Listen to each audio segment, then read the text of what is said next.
Famille, nous avons décidé de laisser parler nos érudits.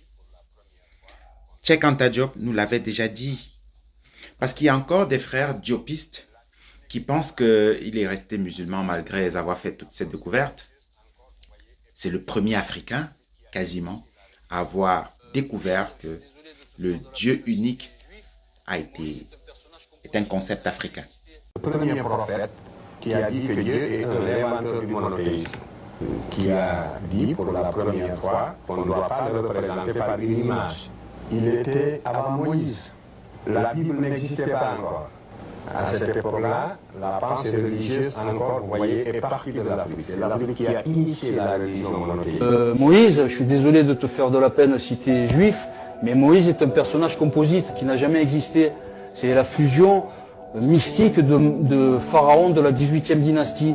C'est un condensé de Ahmosis Ier, le fondateur de la 18e dynastie, de Thoutmôsis III et de Amenophis IV, appelé, surnommé Akhenaton. Donc la fusion de ces trois pharaons, des mages pharaons, c'était des Shemsuor, la fusion de ces trois mages pharaons va donner le personnage mythique, composite, de Moïse.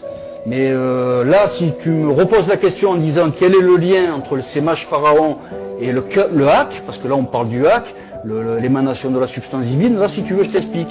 Mais si tu me demandes avec Moïse, j'ai rien à te dire. Moïse est une allégorie, comme les Shemsuor et les scribes et les grands prêtres du temple d'Amon ont compté parmi leurs rangs des sémitiques, donc des Ibris, les ancêtres des Hébreux, la tradition du culte osiriaque de l'Énéade de Thèbes a transmigré dans le Sefer Yetzira, dans le Zohar, dans la mystique.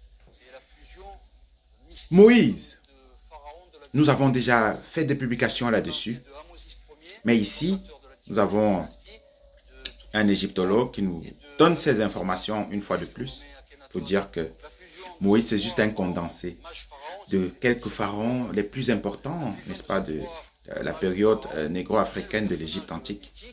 Voilà, de Thutmose jusqu'à Akhenaton. Voilà.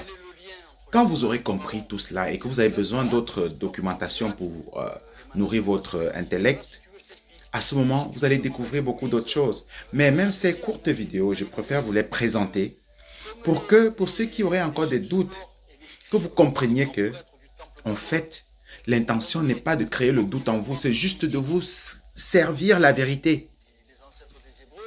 Vous découvrirez la vérité et elle vous affranchira. Haché, haché, haché.